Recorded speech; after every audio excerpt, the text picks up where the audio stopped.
ចាជំរាបសួរសួស្តីពុកម៉ែបងប្អូនទាំងអស់គ្នាចាអ្នកលក់កំពុងតែរុះរាន់វះល្វិល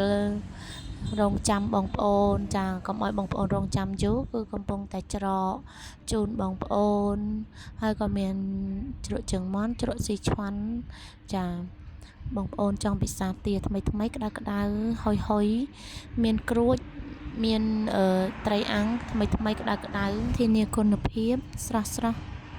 มันមានចាស់ទេបងប្អូនចាខាងសាប់ខាបពីថ្មគោលមានលក់ជាប្រចាំថ្ងៃនៅតាមបណ្ដោយផ្លូវជាតិលេខ5បងប្អូនងាយស្រួលរកហួសផ្សារថ្មគោលមកមុខបន្តិចនៅជិតសាលានុវិទ្យាល័យតាម៉ឺនតាមបណ្ដោយផ្លូវជាតិលេខ5យើងនឹងឯងបងប្អូនជិះកាត់តាមហ្នឹងកុំភ្លេចមកជួយទិញខាងសាខាពីថ្មគោលក៏បានដែរគឺរសជាតិចែកកែវត្រីដុតស្លឹកតើយសាខាមាន2សាខាខាងសាជ្រេនិងសាខាពីថ្មគោលរសជាតិតែមួយទេបងប្អូនធានាថារសជាតិដើមម្ចាស់ដើមចាអរគុណច្រើនសម្រាប់ភ្ញៀវដែលបានជួយទិញខាងផ្សារឃុំជ្រៃភ្ញៀវចាស់ភ្ញៀវថ្មីដែលបានជួយទិញនឹងអរគុណច្រើនមែនទែនចាហើយអរគុណមួយដែលបានកំងតាមលេខទូរស័ព្ទឬមួយក៏តាមឆាត